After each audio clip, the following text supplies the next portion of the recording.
We often hear phrases like the rich keep getting richer and the poor keep getting poorer, or the rich just don't pay their fair share of taxes because they use tax loopholes all the time. How much truth is there to those kind of statements? Joining me now from Vancouver to talk more about it is Charles Lammam, Director of Fiscal Studies at the Fraser Institute and one of the authors of the paper called Measuring the Distribution of Taxes in Canada. Do the rich pay their fair share? Charles, welcome to the program. Thank you for having me. You're welcome. So I have to ask you, do the rich pay their fair share? Well, certainly the top earners in Canada are paying a significant share of the total taxes that are levied by various levels of government. In fact, we find that the top 20% of income earning households in Canada are responsible for 56% of all the taxes levied by government. And it's interesting in that the top 20% is really the only group that is paying a larger share of the total tax burden compared to what they earn in income. So again, they're paying 56% of all taxes, but they're earning 49% of all the income in the nation. And this is really the only group where we see this discrepancy. So is that 20%, is their portion gradually increasing over time? Certainly, and what we're finding is that over time, as governments have targeted the top 1% in particular with higher income tax rates, the share of taxes shouldered by that group has grown. It's grown from about 11% 20 years ago to over 15% today. Now, on the flip side of the coin, how much tax does the bottom 20% pay? Well, when it comes to the bottom 20%, they're earning 20% of the nation's income, but they're paying 15% of all the taxes. Again, this is quite regular for everyone in the income distribution outside of those in the top 20%, where the share of taxes paid is greater than the share of income earned. And so the question is, why did we do this research? And really the thing that motivated us is the rhetoric that we're hearing. We're hearing it from the federal government, many provincial governments, that the rich are not paying their fair share.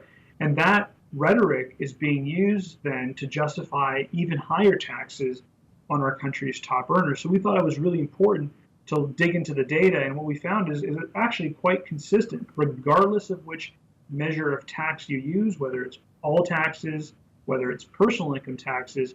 It really is the top earners in Canada that are shouldering a greater share of the tax bill.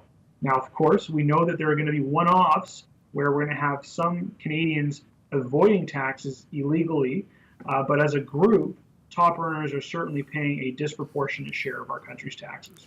I remember a few years ago when I was working on Parliament Hill as a national parliamentary reporter in Ottawa, and the question was asked of Justin Trudeau at the time, so what would you consider middle class? He says, well, anybody who makes $150,000 a year, right?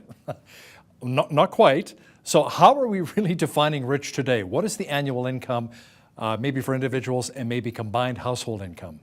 That's a great question. So when our study is looking at households, and anybody in the top 20% is earning a household income of over $185,000.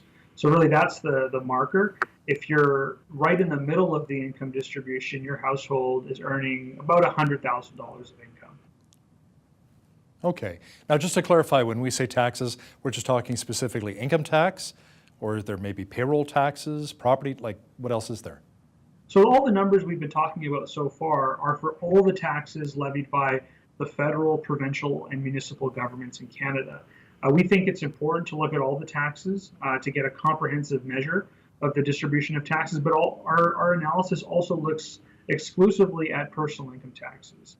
And really that's where a lot of the discussion is, where governments are levying higher personal income tax rates on top earners. But there, interestingly enough, we find that the imbalance is even bigger when you're looking at income taxes alone. And the reason for that is that we have a progressive income tax system. As you earn more income in Canada, you're going to pay progressively higher tax rates, which means then that the top earners are going to shoulder an even disproportionate share of the personal income tax bill. Just as an example, the top 20% in Canada, they earn 49% of all the nation's income, but they're paying over 2/3, 64% of all personal income taxes, just for that one group alone. So then if the rich are in fact paying more taxes than the rest of us, how do we define what exactly the fair share is? This is an excellent question, and it's a question that I would pose to the Prime Minister. It's a question that I would pose to the Finance Minister. In fact, these are the two leading politicians in Canada right now who are arguing for the so-called rich to pay their fair share. But what's problematic in these statements is that they never define what exactly a fair share is. Our study provided an objective standard, so we looked at the share of taxes paid by various income groups compared to what they earn in income. If those shares are equal, that could be a signal of a fair distribution of income. But the government has not provided such a definition, so we're left wondering how much is enough. Do the Finance Minister and Prime Minister want the top 20% to pay 60%, 75% of all of the nation's taxes? These are questions that I can't answer, but it is frustrating from a researcher's perspective who wants to get to the bottom of these claims as to what it is the government is after. We don't know. So many viewers would tend to say the more a person makes, they become rich, the more they should pay because they have the ability to do so, and that sounds fair. Is there anything wrong with that way of thinking?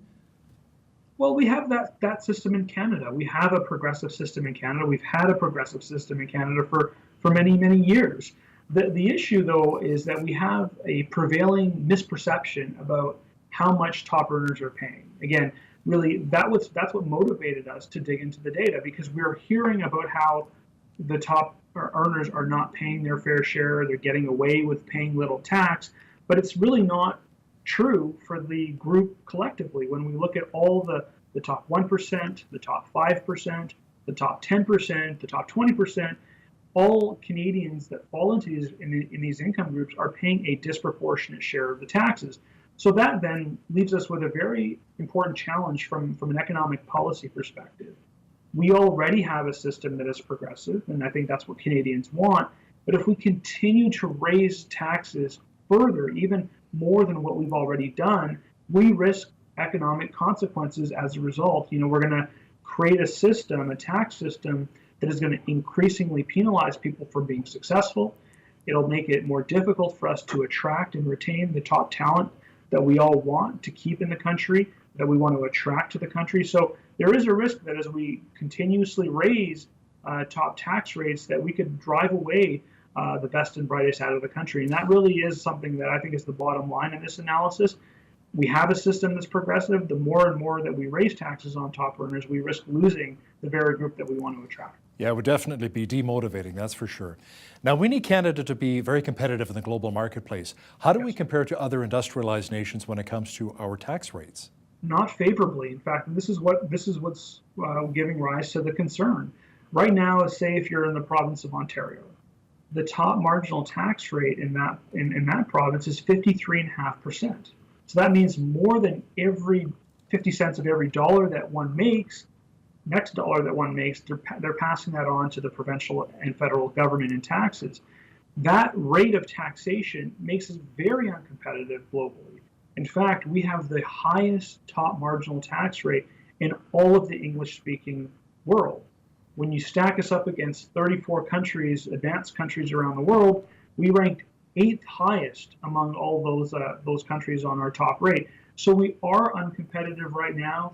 If you look at how we compare to our southern neighbor, the story is not very encouraging there either. And here's a situation where the U.S., they're talking about major tax reform that's going to make their tax system more competitive. And here we are in Canada, already uncompetitive and moving in the wrong direction. We're raising taxes on entrepreneurs, we're raising taxes on our skilled workers, and that's creating an even larger gap with the jurisdiction that we compete with most in the United States. How do we compare with some of the other Commonwealth nations, let's say Australia and New Zealand, for instance?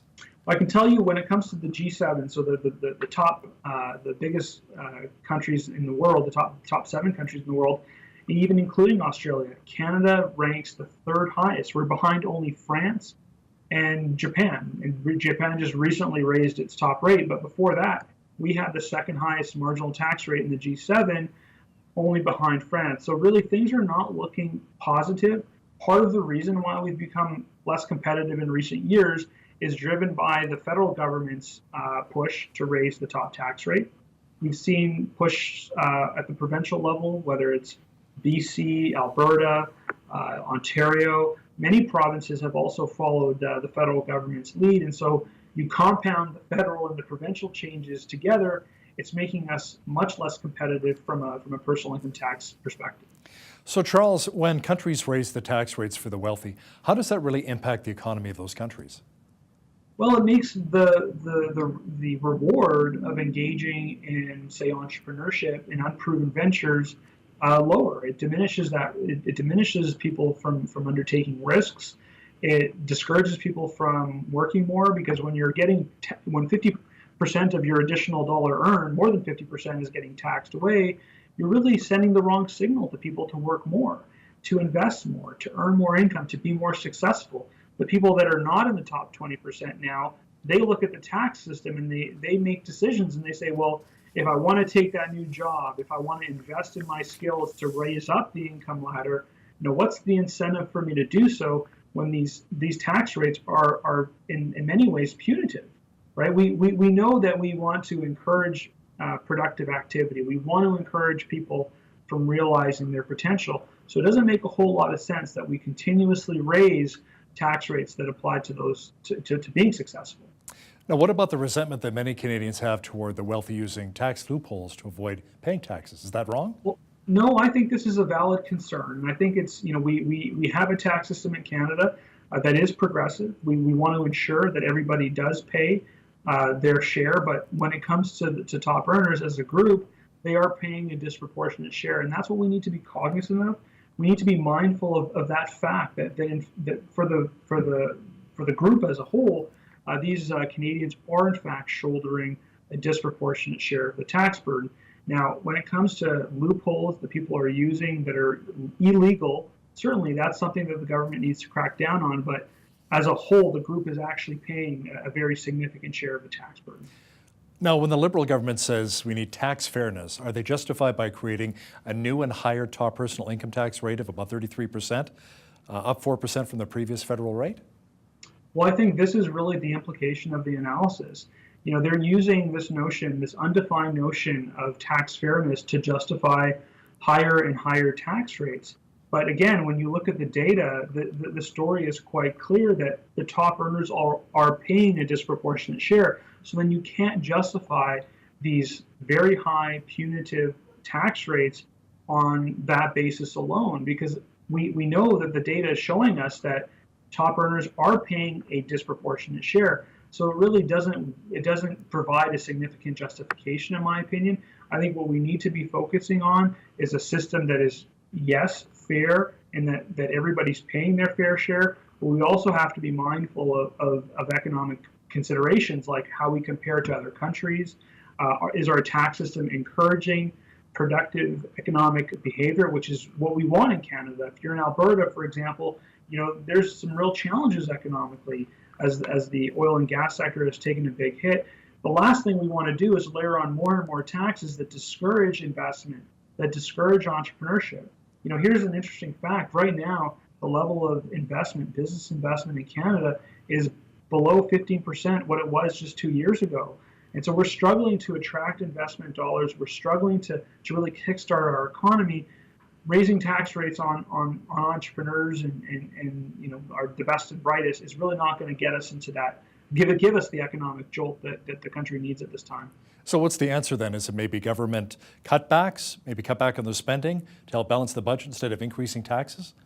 Well, I think you can't argue with wanting to balance the budget and being prudent. I mean, the governments federally and many provincial governments are running fairly large deficits, and we're doing this at a time when the economy is growing. I worry about what happens when we encounter a recession and things turn negative. So certainly the government should prioritize balancing their budgets, but they also need to be very careful about what they're doing with taxes, not just for the sake of what we do in Canada, but we are one country in a global marketplace. We are competing with our American counterparts in other jurisdictions for investment, for people, top talent.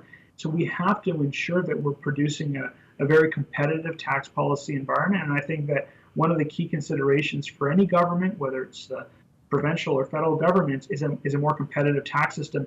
And that's going to be magnified. It's going to be magnified if the U.S. continues to move inch and inch closer to a major tax reform package. On business taxes, Canada has held an advantage over the US. People don't know this, and it's served us very well over the last decade. We risk losing that advantage, and the gap between our personal income tax rates, which are already large with the US, stand to be made even larger. Which, you think of a young entrepreneur, you think of a startup company, but where they can set up shop. As these tax rate differentials between us and other countries grows, it makes setting up shop in the U.S. much more attractive. So I think we need to be cognizant of how we compare to other countries, and that's something I hope governments prioritize. Charles Lammam, Director of Fiscal Studies at the Fraser Institute, thanks a lot for joining me. Thank you.